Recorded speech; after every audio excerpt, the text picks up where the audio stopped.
So I finally got around to seeing Dunkirk the other day, and oh my goodness gracious. That movie had me 100% like... It was a good movie, but the one thing that I loved about it more than anything else was the score. Hans Zimmer, the brilliant Hans Zimmer, who's done everything from Batman to Modern Warfare 3, the video game. He is incredible with this score. The entire time, you feel like you are slowly getting more and more running out of time. And it's perfect for the movie because there's very little talking and not much backstory, and he really makes the entire movie his own just based on the music. I was thinking about doing a topic on music, but Dunkirk gives me the perfect opportunity. More importantly than music, I want to talk about liturgical music. What is good liturgical music? What is bad liturgical music? What actually works well? So one of the big things that I have at school is I run a choir. I am the head of the student mass choir, which is a lot of responsibility and slightly terrifying because the person who can tell me what to do is the abbot of a monastery, and if he says don't play that, I have to not play it because he's the abbot of the monastery. I mean, come on, what are you gonna do? And one of the hardest things about running a choir is not the people, it's not the practice, it's picking out music. Good church music is hard. If you've ever been to a mass where the pianist doesn't understand how gravity works, just playing da da da da da da. No, it's awful. Or they're playing too fast or too slow. It drives you nuts. And it's so annoying because music can be so great for bringing you into worship, but at the same time it can throw you out of worship so quickly. And that's why I want to talk about this today. What is good types of worship? And today I don't want to just say, here's how you do church music properly, here's what's right, here's what's wrong. I want to explain exactly what my thoughts are for good church music. Now the real question is, what century are you from? Because some churches will be all the way back in the 14th century with their music, and other churches will be farther into the 28th century where all songs are traditional hymns put with refrains like Chris Tomlin, and we have a new organ musical instrument called the Zikalik that's invented by Caleb. And honestly, you could be in any century at all and somebody's going to complain about it. So you try to make it a good atmosphere for the most people possible. How do you do that? How about using music to psychologically manipulate their brains so that they automatically are brought into a deeper relationship with Christ through the music that is propelling them to have a more deeper personal relationship with Christ in the Eucharist and Mass? Yes, this sounds like brainwash. Let me back up a second and explain. So the first question we have to ask is, what role does music play in the liturgy? Now to do that, we have to go all the way back to when the liturgy first started. Back in those good old times before the apostles were martyred and Paul was still kicking Christians to the curb, we had a thing in the liturgy called our voices. Now I know this might be foreign to you because a lot of you do not use your voices when singing in Mass. You know who you are.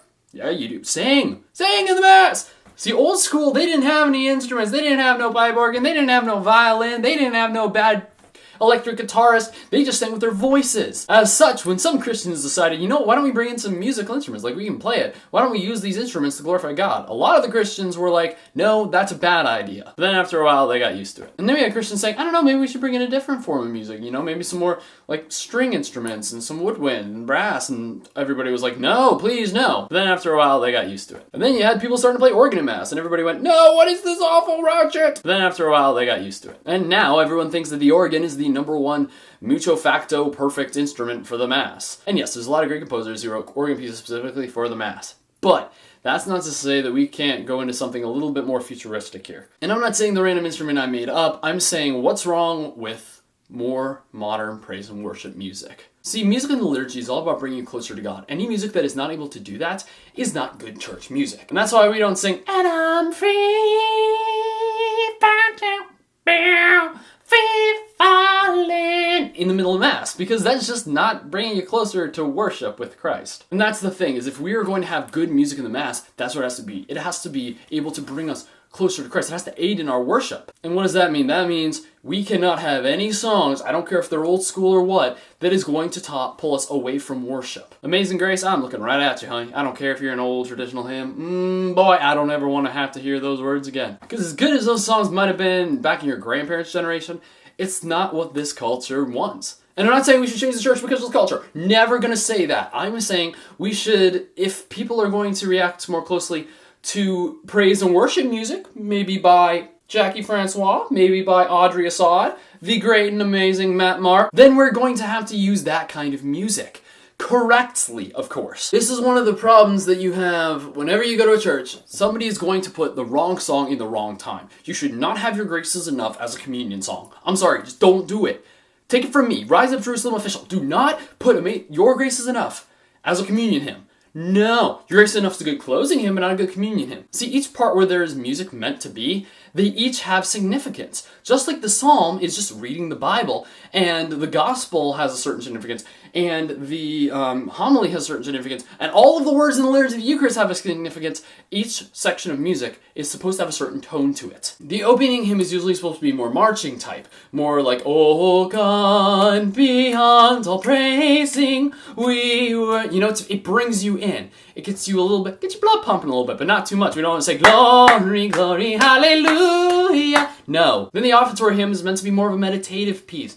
Do a little bit of, "Oh, let all who come, let them come to the water." Something that allows you to chill down, get ready for the important stuff that's coming. Then the communion hymn is supposed to be very vibrant. All, "Lord, I need you. Oh, I need you."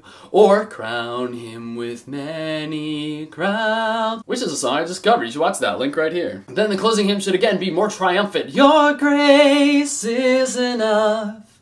Your grace is enough." That's the tone you should have in each of the sections. And if you take nothing else out of it, just remember that. Each section has a little tone to it, and just follow those tones and it'll all be okay. Also, don't go too fast or too slow. And please, I beg you, keep it in a key that everyone can sing. Nobody's gonna be able to sing, "Lord, I need you. Oh, I need you," without sounding like a mouse dying. Please, I just want to sing. I don't want to break my throat. Last thing I want to point out is why praise and worship music actually works really well, especially for communion and meditative pieces, than more traditional hymns. Alright, so here's what we're going to do. Let's compare one communion hymn that most churches do that's more traditional, and one communion hymn that churches would do that's more contemporary. The more traditional one is going to be, "I am the bread of life, and I will raise you up, and I will raise you up." And the more contemporary one is, "Oh,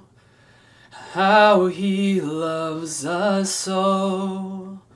Oh, how he loves us." Now, you don't even have to hear the original song to understand there's a difference between those two. And it is in what person they take place in. I don't mean what person of the Trinity, because that's just unraveling a whole other mess that some theologian is going to have to figure out, not me. I'm talking about 11th grade English, first person, second person, or third person. "I am the bread of life" is in third person. It's Christ speaking to you. Whereas "how he loves us" is what you are saying, is what you could actually say. It's words. You're never going to go up to heaven and say, "I am the bread of life. You who come to me shall not hunger." Right at Jesus. Don't do that. Pro tip. Don't. But you would stand around with all your brothers and sisters on top of the pearly gates and go, "Yo, how he loves us, oh, how he loves us." Like, that is something you could say. And that's one thing that kind of psychologically uses your brain, because you are perfectly putting yourself into the words of the song.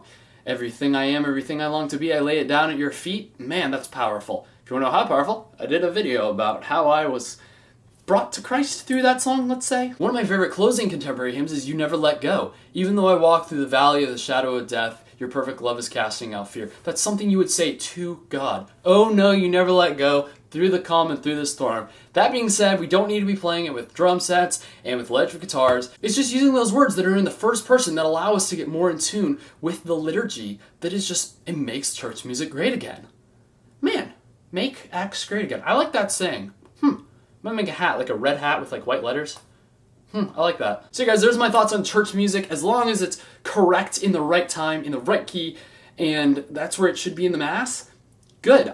For me, I like to usually have the opening hymn be more traditional, and then have the meditative and the communion hymn, or offertory communion hymn, be more meditative, and usually more contemporary, and then the closing is going to be another traditional hymn, or maybe a more contemporary piece. That being said, I have done Masses where we will do Latin and Chris Tomlin in the same Mass, and hey, ain't nothing wrong with that. So yeah, guys, let me know what you think about this down in the comments below. Also, let me know your favorite worship song, because, come on, worship is baller. So you guys, thank you so much for watching this episode. Watch last week's episode. Watch all the episodes. Subscribe if you are not already subscribed. And remember, as it was in the beginning, is now, and ever shall be, rise up in love.